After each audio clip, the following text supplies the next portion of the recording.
24 news पर आप सभी का मैं लक्ष्मी पांचाल एक बार फिर स्वागत करती हूँ। सावन स्पेशल में लगातार खबर 24 आपको शिव जी की अलग अलग गाथाएं कथाएं बता रहा है, जिसमें आपके जितने भी भगवान शिव को लेकर के चमत्कारों को लेकर के जो प्रश्न बने रहते हैं वो इन रिपोर्ट्स को देख करके क्लियर हो जाते हैं। भगवान शिव की आपने महिमाएं जानी होंगी, कई महिमाएं देखी होंगी और इसीलिए आज भी उनके व्रत हम सावन में रखते हैं, सावन सोमवार का व्रत रखते हैं, उनकी कथाओं को सुनते हैं। आज जो भगवान शिव की सबसे बड़ी रोचक बात है कि भगवान शिव का जब हम दर्शन करते हैं तो उनके मस्तक पर एक चंद्र विद्यमान रहता है। आखिर ये चंद्र को किस प्रकार से, किस कथा के अनुसार भगवान शिव ने अपने मस्तक पर विराज लिया, किस प्रकार से उन्होंने चंद्रमा को अपने शीश पर धारण कर लिया, आज की इस विशेष रिपोर्ट में हम जानेंगे।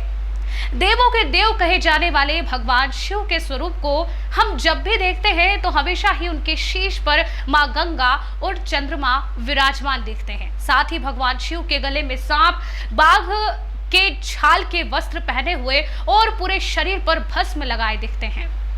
भगवान शिव अपने भक्तों से प्रसन्न होकर उन्हें मनचाहा वरदान देते हैं।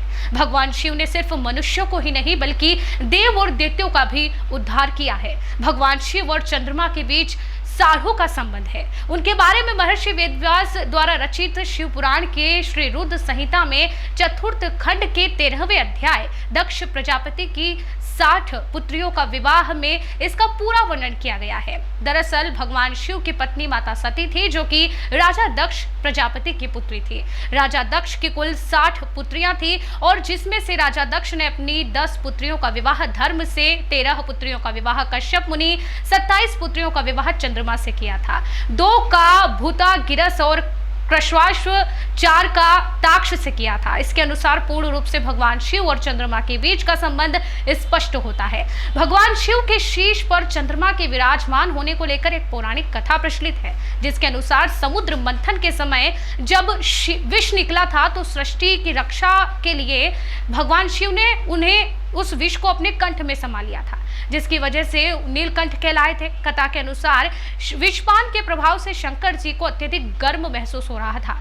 तब चंद्र सहित अन्य देवताओं ने प्रार्थना की कि वह अपने शीश पर चंद्र को धारण करें ताकि उनके शरीर में शीतलता बनी रहे।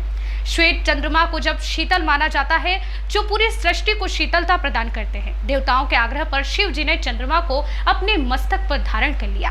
अन्य कथा एक और है, जहां राजा दक्ष की 60 पुत्रियों में से 27 पुत्रियों का विवाह चंद्रमा के साथ होना पाया गया, लेकिन रोहिणी उनके सबसे समीप थी। इससे दुखी चंद्रमा की बाकी पत्नियों ने अपने पिता प्रजापति दक्ष से इसकी शिकायत कर दी।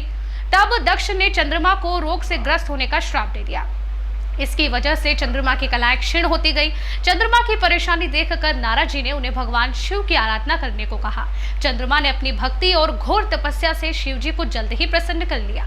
शिव जी की कृपा से चंद्रमा पूर्णिमा पर अपने पूर्ण रूप में प्रकट हुए और उन्हें अपने सभी कष्टों से मुक्ति मिली। तब चंद्रमा के अनुरोध करने पर शिव जी ने उन्हें अपने शीश पर धारण किया। इस प्रकार से जो चंद्रमा हम शिव जी के मस्तक पर देखते हैं, किस प्रकार से क्या गाथा रही, वो आज हमने आपको इस सावन स्पेशल रिपोर्ट में बताया। ऐसे ही इंटरेस्टिंग जानकारियों को देखने के लिए खबर 24 न्यूज के साथ बने रहिए।